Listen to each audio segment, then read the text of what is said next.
Hi friends, ಎಲ್ಲರಿಗೂ ನಮಸ್ಕಾರ. ಈ ಒಂದು ವಿಡಿಯೋದಲ್ಲಿ ಗೃಹಲಕ್ಷ್ಮಿ ಯೋಜನೆಯ 17 ನಂತರ 18ನೇ ಕಂತಿನ ಹಣ ಯಾವಾಗ ಬರುತ್ತೆ, ನಂತರ ರೇಷನ್ ಕಾರ್ಡ್ ಇದ್ದಂಥ ಪ್ರತಿಯೊಬ್ಬರೂ ಸಹ ಗಮನದಲ್ಲಿ ಇಟ್ಕೋಬೇಕಾಗಿರ್ತಕ್ಕಂಥ ಅಂಶ ಏನು ಅಂತ ಈ ಒಂದು ವಿಡಿಯೋದಲ್ಲಿ ತಿಳಿಸ್ತೀನಿ. ಅದೇ ರೀತಿಯಾಗಿ ಸೋಷಿಯಲ್ ಮೀಡಿಯಾದಲ್ಲಿ ನೀವು ಕೇಳ್ತಾ ಇರ್ಬೋದು, ಇನ್ನು ಮುಂದೆ ಗೃಹಲಕ್ಷ್ಮಿ ಯೋಜನೆ 2,000 ರೂಪಾಯಿ ಅಲ್ಲ 4,000 ರೂಪಾಯಿ ಅಂತ ಹೇಳ್ಬಿಟ್ಟು.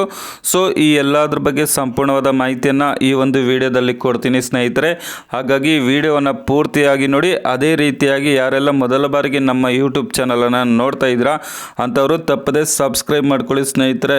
ಇನ್ನು ನವೆಂಬರ್, ಡಿಸೆಂಬರ್, ಜನವರಿ ತಿಂಗಳವರೆಗೂ ಸಹ ನಮಗೆ ಅನ್ನಭಾಗ್ಯದ ಹಣ DBT ಮುಖಾಂತರ ಬರುತ್ತೆ. ಸೊ ಅದಾದಮೇಲೆ ಫೆಬ್ರವರಿ ತಿಂಗಳಿಂದ ನಮಗೆ ಅಕ್ಕಿಯನ್ನು ಕೊಡ್ತಾ ಇದ್ದಾರೆ. ಅಂದರೆ ಫೆಬ್ರವರಿ ತಿಂಗಳಲ್ಲಿ 5 kg ಅಕ್ಕಿಯನ್ನು ಕೊಟ್ಟರು. ಇನ್ನು 5 kg ಅಕ್ಕಿಯನ್ನು ಫೆಬ್ರವರಿ ತಿಂಗಳಲ್ಲಿ ಕೊಡಬೇಕಾಗಿರ್ತಕ್ಕಂಥ ಅಕ್ಕಿಯನ್ನು ಮಾರ್ಚ್ ತಿಂಗಳಲ್ಲಿ ಸೇರಿಸಿ ಮಾರ್ಚ್ ತಿಂಗಳದ್ದು 10, ಫೆಬ್ರವರಿದು 5, ಟೋಟಲ್ ಆಗಿ 15 kg ಅಕ್ಕಿಯನ್ನು ಈ ತಿಂಗಳಲ್ಲಿ ಕೊಡ್ತಾ ಇದ್ದಾರೆ. ಸೊ ಇನ್ನು ರೇಷನ್ ಕಾರ್ಡ್ ಇದ್ದಂಥವರು ಏನು ಗಮನದಲ್ಲಿ ಇಟ್ಕೋಬೇಕಪ್ಪ ಅಂತ ಅಂದರೆ, ನೀವು ಪಡ್ಕೊಂಡಂತಹ ರೇಷನನ್ನು ಕಾಳ ಸಂತೆಯಲ್ಲಾಗಿರ್ಬೋದು ಅಥವಾ ಬೇರೆ ಅವ್ರಿಗೆ ಸೇಲ್ ಮಾಡೋದಾಗಿರ್ಬೋದು ಅಥವಾ ಬೇರೆ ಎಲ್ಲಾದರೂ ನೀವು ಟ್ರಾನ್ಸ್ಫರನ್ನು ಮಾಡಿದ್ರೆ ನಿಮಗೆ ಕೊಟ್ಟಂತಹ ಅಕ್ಕಿಯನ್ನು ಇದು ಸರ್ಕಾರದ ಗಮನಕ್ಕೆ ಬಂದರೆ ನಿಮ್ಮ ರೇಷನ್ ಕಾರ್ಡ್ ಕ್ಯಾನ್ಸಲ್ ಆಗುತ್ತೆ ಸ್ನೇಹಿತರೆ. ಹಾಗಾಗಿ ನಿಮಗೆ ಕೊಟ್ಟಂತಹ ಅಕ್ಕಿಯನ್ನು ನೀವು ಬಳಕೆ ಮಾಡ್ಕೊಳ್ಳಿ. ನೀವು ಪಡ್ಕೊಂಡಂತಹ ರೇಷನನ್ನು ಸೇಲ್ ಮಾಡೋಕ್ಕೆ ಹೋಗಬೇಡಿ. ಅದಾದಮೇಲೆ ಮಾರ್ಚ್ 31 ಒಳಗಾಗಿ KYC ಮಾಡಿಸಬೇಕು ಅಂತ ಹೇಳಿದ್ದಾರೆ. ಅಂದರೆ ನಿಮ್ಮ ರೇಷನ್ ಕಾರ್ಡಲ್ಲಿ ಇದ್ದಂಥ ಪ್ರತಿಯೊಬ್ಬರು ಸಹ ನೀವು ರೇಷನ್ ಪಡ್ಕೊಳ್ಳುವಂತಹ ಶಾಪಲ್ಲಿ ತಮ್ಮನ್ನು ಕೊಡಬೇಕಾಗುತ್ತೆ. ಈಗಾಗಲೇ ಫೆಬ್ರವರಿ 28 ಅಂತ ಹೇಳಿದರು. ಈಗ ಆ ಡೇಟನ್ನು ಮಾರ್ಚ್ 31ಕ್ಕೆ ಎಕ್ಸ್ಟೆಂಡ್ ಮಾಡಿದ್ದಾರೆ.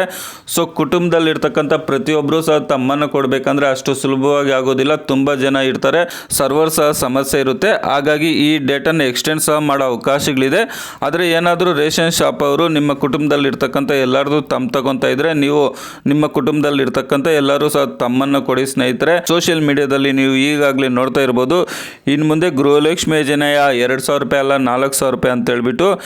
ಈಗಾಗಲೇ ಕಾಂಗ್ರೆಸ್ ಸರ್ಕಾರ ಅಧಿಕಾರಕ್ಕೆ ಬರುವುದಕ್ಕೂ ಮುಂಚೆ ನಾವು ಅಧಿಕಾರಕ್ಕೆ ಬಂದರೆ ಗೃಹಿಣಿಯರಿಗೆ ಅಂದರೆ ಮನೆ ಯಜಮಾನಿಯರಿಗೆ ಪ್ರತಿ ತಿಂಗಳು 2,000 ರೂಪಾಯಿ ಆಗ್ತಿರೋಂಥ ಘೋಷಣೆಯನ್ನು ಮಾಡಿದರು. ಅದೇ ರೀತಿಯಾಗಿ ಕಾಂಗ್ರೆಸ್ ಸರ್ಕಾರ ಅಧಿಕಾರಕ್ಕೆ ಬಂತು. ಅದೇ ರೀತಿಯಾಗಿ 2,000 ರೂಪಾಯಿಯನ್ನು 2-3 ತಿಂಗಳಿಗೊಂದ್ಸರಿ ತಪ್ಪಿಸಿ ಹಣವನ್ನು ಹಾಕ್ತಾಯಿದ್ದಾರೆ. ಈಗ 2028ರಲ್ಲಿ ನಡೆಯುವಂತಹ ಚುನಾವಣೆಯಲ್ಲಿ ಕಾಂಗ್ರೆಸ್ ಸರ್ಕಾರ ಅಧಿಕಾರಕ್ಕೆ ಬಂದರೆ ನಾವು ಏನು 2,000 ರೂಪಾಯಿಯನ್ನು ಕೊಡ್ತಾ ಇದ್ರಿ ಅದು 4,000 ರೂಪಾಯಿಯನ್ನು ಕೊಡ್ತೀರಾ ಅಂತ ಹೇಳ್ಬಿಟ್ಟು ಕಾಂಗ್ರೆಸ್ ಶಾಸಕರಾದ ಕುಣಿಗಲ್ ರಂಗನಾಥ್ ಅವರು ಹೇಳಿದ್ದಾರೆ. ನಾವು 2028ರಲ್ಲಿ ನಡೆಯುವಂಥ ಚುನಾವಣೆಯಲ್ಲಿ ಕಾಂಗ್ರೆಸ್ ಸರ್ಕಾರ ಮತ್ತೆ ಅಧಿಕಾರಕ್ಕೆ ಬಂದರೆ 4,000 ರೂಪಾಯಿ ಹಣವನ್ನು ಮಹಿಳೆಯರ ಖಾತೆಗೆ ಜಮಾ ಮಾಡ್ತೀನಿ ಅಂತ ಹೇಳ್ಬಿಟ್ಟು. ಏನು ಪೆನ್ಷನ್ ಹಣ ಒಂದು ದಿನಾಂಕವನ್ನು ನಿಗದಿ ಮಾಡಿ ಆ ದಿನಾಂಕದೊಳಗಡೆ ಕರೆಕ್ಟಾಗಿ ಹಾಕ್ತಾರೆ. ಅದೇ ರೀತಿಯಾಗಿ ಗೃಹಲಕ್ಷ್ಮಿ ಯೋಜನೆ ಹಣ ಸಹ ಒಂದು ದಿನಾಂಕವನ್ನು ನಿಗದಿ ಮಾಡಿ ಎಲ್ಲರಿಗೂ ಸಹ ಹಾಕಿದ್ರೆ ಮಹಿಳೆಯರಿಗೆ ಒಂದು ಖುಷಿ ಇರುತ್ತೆ. ಒಂದು ಡೇಟನ್ನು ಫಿಕ್ಸ್ ಮಾಡಿ ಆ ಡೇಟ್ ಒಳಗಡೆ ಎಲ್ಲ ಜಿಲ್ಲೆಯವ್ರಿಗೂ ಎಲ್ಲ ತಾಲೂಕು ಅವ್ರಿಗೂ ಸಹ ಹಾಕಿದ್ರೆ ತುಂಬ ಒಳ್ಳೆಯದು ಅಂತ ನನ್ನ ಅಭಿಪ್ರಾಯ.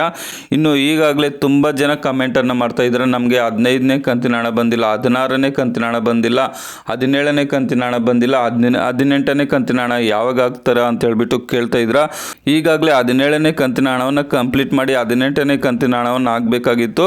ಸೊ ಇವತ್ತು ಆಗ್ತೀರಿ ನಾಳೆ ಆಗ್ತೀರಿ ಅಂತ ಹೇಳ್ಬಿಟ್ಟು ಡೇಟನ್ನು ಎಕ್ಸ್ಟೆಂಡ್ ಮಾಡ್ಕೊತ ಬರ್ತಾ ಇದ್ದಾರೆ. ಈ ತಿಂಗಳ ಒಳಗಡೆ ಏನಿದೆ ಗೃಹಲಕ್ಷ್ಮಿ ಯೋಜನೆ 17ನೇ ಕಂತಿನ ಹಣ ಯಾರ್ಯಾರಿಗೆ ಬಾಕಿ ಇದೆ, ಕೆಲವ್ರಿಗೆ 16 ಕಂತಿನ ಹಣನೇ ಬಂದಿಲ್ಲ.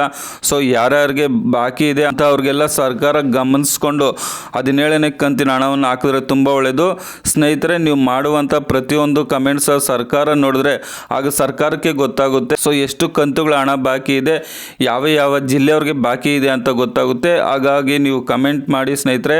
ಸೊ ನಿಮ್ಮ ಕಮೆಂಟ್ ಸರ್ಕಾರ ಗಮನಿಸ್ಕೊಂಡು ಬೇಗ ಹಾಕಿದ್ರೆ ತುಂಬ ಒಳ್ಳೆಯದು. ಸೊ ಗೃಹಲಕ್ಷ್ಮಿ ಯೋಜನೆ ಹಣವನ್ನು ಹಾಕಬೇಕಾದ್ರೆ ಒಂದು ಡೇಟನ್ನು ನಿಗದಿ ಮಾಡಿ ಆ ಡೇಟ್ ಒಳಗಡೆ ಹಾಕಲಿ ಅಂತ ಹೇಳ್ಬಿಟ್ಟು ನನ್ನ ಒಂದು ಸಲಹೆಯನ್ನು ಸರ್ಕಾರಕ್ಕೆ ಕೊಡ್ತಾ ಇದ್ದೀನಿ. ತುಂಬ ಜನ ಕಮೆಂಟ್ ಮುಖಾಂತರ ಕೇಳ್ತಾ ಇದ್ರೆ 15, 16, 17ನೇ ಕಂತಿನ ಹಣ ನಮಗೆ ಬಂದಿಲ್ಲ ಅಂತ ಹೇಳ್ಬಿಟ್ಟು. ಸೊ ಆ ಕಮೆಂಟನ್ನು ನೋಡಿದ್ರೆ ನನಗೂ ತುಂಬ ಬೇಜಾರಾಗುತ್ತೆ. ಸರ್ಕಾರ ದಯಮಾಡಿ ಯಾರ್ಯಾರಿಗೆ ಆಗಬೇಕಾಗಿದೆ ಅದನ್ನು ಕರೆಕ್ಟಾಗಿ ಗೃಹಲಕ್ಷ್ಮಿ ಯೋಜನೆ ಹಣವನ್ನು ಹಾಕಲಿ ಅಂತ ಹೇಳ್ಬಿಟ್ಟು ಸರ್ಕಾರಕ್ಕೆ ಮನವಿಯನ್ನು ಮಾಡ್ಕೊತೀನಿ. ವಿಡಿಯೋ ನೋಡಿದ್ದಕ್ಕಾಗಿ ಧನ್ಯವಾದಗಳು. By, take care friends.